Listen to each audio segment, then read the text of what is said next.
Hi, this is Kim White with the My Sexy Business team. I am here with the amazing Connie Myers. She's here to ask me 5 questions.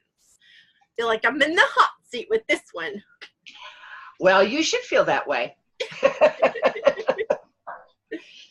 Actually, what I really want to talk about is you oftentimes refer to being a Hellcat and liking to drive fast. And I want to ask you, how is your life like a Hellcat? Oh my goodness, it's a great analogy for my life, I can tell you. It's that get in and get the squat and get down the road as fast as you can go and like have so much fun doing it, and of course look cute in the red shiny car at the same time. It's like the quick version. Well, having known you for a while, I totally agree with that analogy. You've had front seat experience. I have, and I don't think there's any such thing as slow. That gear doesn't exist. Full throttle, or I got to be asleep. Exactly, and literally.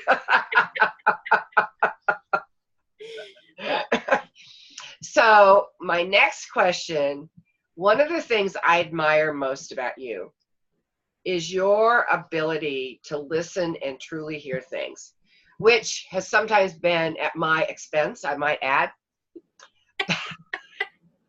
But how did you hone that skill, and why do you feel listening is so important in both our personal as well as our professional lives, and especially if we're going to be, in my reference, a kick butt leader. So how did you hone that skill, or were you naturally that way, or how did you hone the skill of being such a good listener and hearing what people are really saying? Well, I think that's a great question, and thank you for your sweet words, by the way.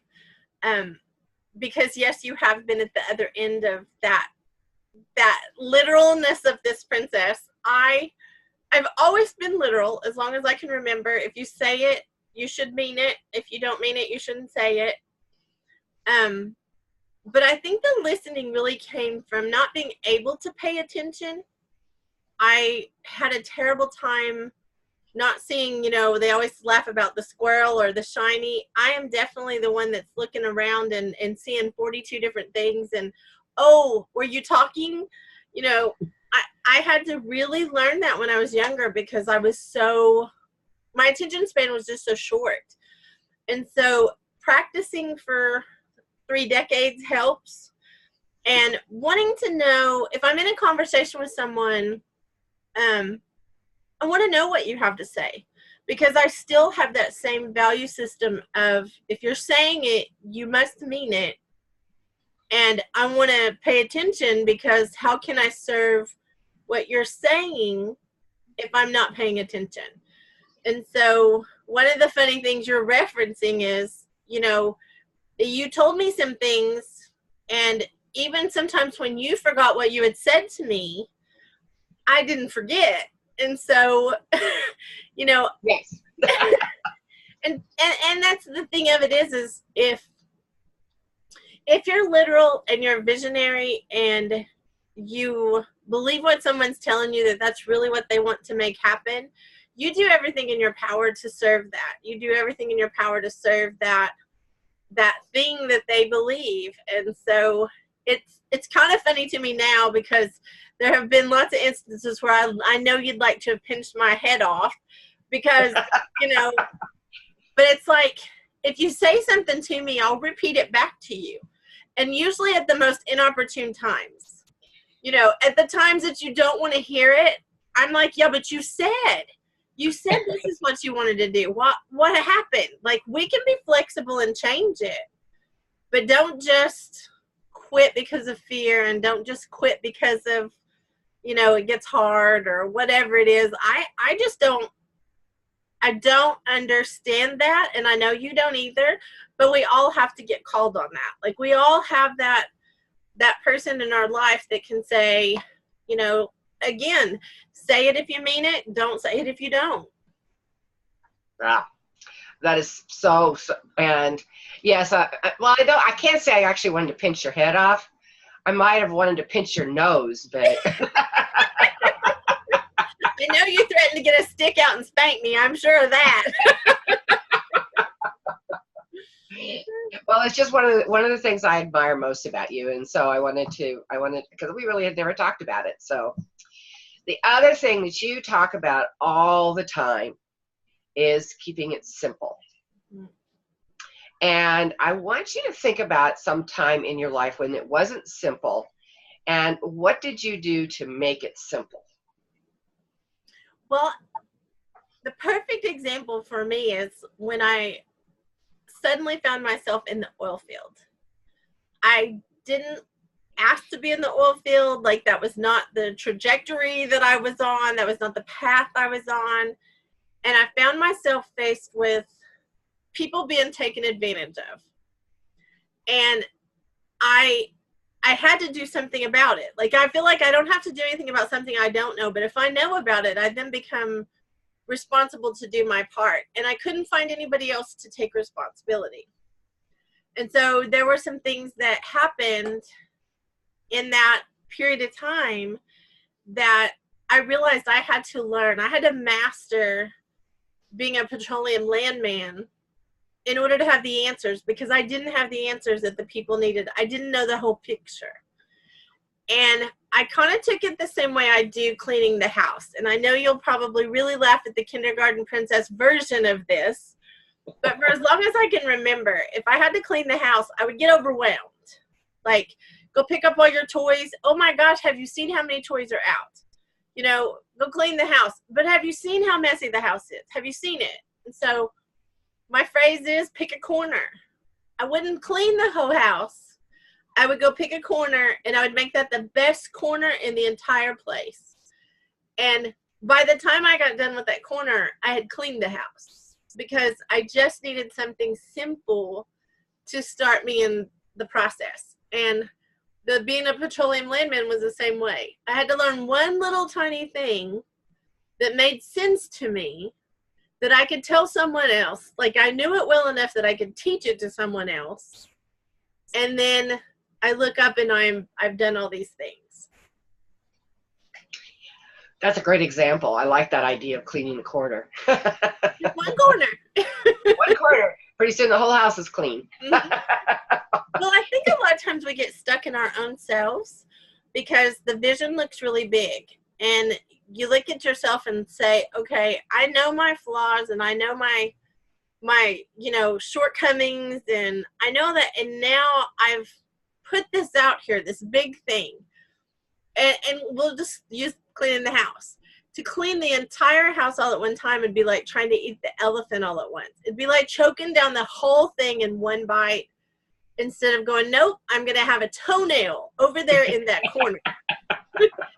Because by the time you get that one chewed up and swallowed, then you can go to the next corner if you need to. You can keep doing that until it's all done. Or I find myself being able to do things like full throttle when I start in that simple spot. And I think speed and distance both are impacted by how simple something is. Absolutely. I really love that analogy, because I really relate to it when I started writing Crystalline Moments, and I was procrastinating because it seemed so overwhelming, and all I did is say, okay, I'm going to write the intro, and whether I use it or not didn't matter. But then I sat there for 4 days and wrote the book. So I totally understand what you're talking about. I think, and cleaning houses, I totally get that as well. So you have started, well, not you haven't started, you've been doing collaboration for a long time. How long ago was the first collaboration you ever did? I actually can remember doing collaborations as a little kid. Like, I can remember doing things that would really be under my definition of collaboration. It would be that we'd be a group of us, and we'd have a common goal, and we could get farther faster doing whatever that was. And so I feel like I've done it for as long as I could remember. I didn't know to call it collaboration until I got older. I didn't know that was the word for it. But I would do things in business or even in my church or my family. I mean, there's so many applications for it. I would do things, and then one day I heard the word and I realized that's what it was called. But there's so much power in it and so much magic. I don't know what the right word is, but I call it magic all the time. Collab magic that happens when people come together and they lay down all their differences and they work towards something together. It's such a sweet thing. Well, in the collaborations that I've observed with you and participated with, you have a wide abundance of backgrounds and experiences and people coming together that probably wouldn't ordinarily get to know one another because they all come from different spaces. This is kind of a two-part question. First of all, does collaboration work with every kind of business? And if so, if somebody wanted to implement collaboration and had never done so before, what would be your advice? The first question is, I do believe it can impact any business. I believe that there are different ways that you have to basically spin it so that it can work.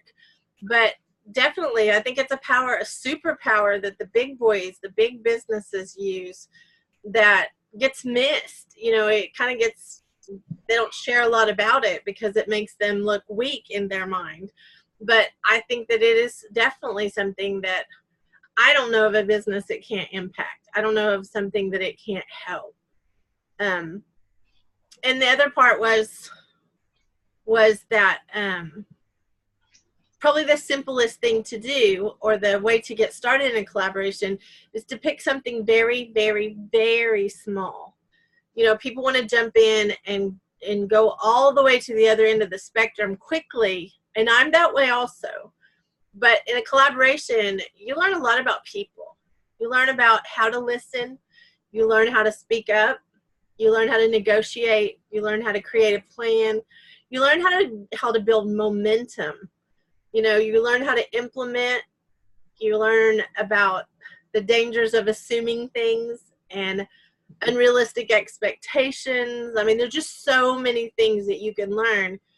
And if you keep it really simple, a really small collaboration, then it's almost like dipping your toe in the water. You know, you don't know there's alligators swimming, or you don't know that the water's boiling hot, or you don't know that the water's, you know, freezing cold. But if you dip your toe in, you can make a choice real quick about, nah, that's not, like, this particular collaboration is not for me. And then that way you kind of keep I don't think you can guard yourself, you know, and be in a collaboration, but you do have to guard your influence. And so that's a big difference between not being willing to take a chance is not the right thing, but also guarding your influence. You don't want to get, you know, you don't want to get hooked up with a bunch of people who are thieves, or you don't want to have a bad reputation attached to you because all the people you're running with are, you know, prejudice or being ugly to someone, or, you know, just all of those things. You have to be really careful about those kind of things. That's excellent. Excellent. Well, thank you for answering my 5 questions. I'm impressed we have like 60 seconds left because I didn't think we would even get through them. And you're very welcome, by the way. Thank you for doing your homework and showing up for class. And I'm honored you're here with me in collab class. Oh, I love being here with you, sweetie. Love you. Love you too, honey.